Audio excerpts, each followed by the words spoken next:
Hi guys! Welcome to Daily in My Life! So for today's video po nga ni mabikol na po sana kita day po ako sanay magtagalog.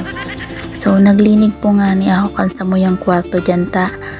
Daing turog baga kita pag makalato na sa tong kwarto, diba? First time ko nga ni palan mag voice cover. Kaya pagpasensyahan nyo na yung boses ko ha. Taabaan ang gayon paga. Uy, salamat. Karangal daw na nga ning maoranon digdi. Kaya nag-iisip ako kung malababaga ako, maturog na sana. Arog kaning panahon, masiramon magturog. Tapos nakatalukbong kang tamong ano. Pero dai, malaba manggirari kita daw, maoranon. Niluwas ko na nga ni si mga lalabahan dyan. Nagkuha na din ako ng sabon na gagamitan. Kaya daw mauranon malaba manggiraray kita. Kaya for the go. Diyan tigalsa ko na nga ni po dyan si washing machine. Abaan ang kapat. Tapos tikuha ko na din si planggana para malaga na ng tubig. Kung mahihiling po nga ni Nindo, makusugan ng oran. Garo masiramon magkarigos. Pero day pakitarahay.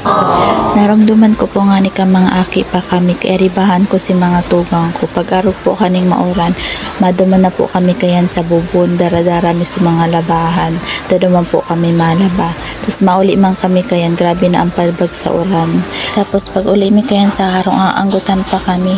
Tahabahan ng aloy mida sa bubon. Share ko lang. Ayan na nga ni pinaikot-ikot ko na si mga labahan sa washing machine para matapos na tulos. Pinas forward ko na nga yan, ginugutom na ako sa mga oras na iyan. Anong oras na rin kaya hindi pa ako nagpapangudto. Paano man ang mga manok na yan, puro noon ko ba yan. So yun na po nga yan, pinas forward ko na po yan dyan. Yan na po, tapos na po ako maglaba, tapos na ako magsampay. Thank you po sa pagdala nindo kang video ko. Thank you so much.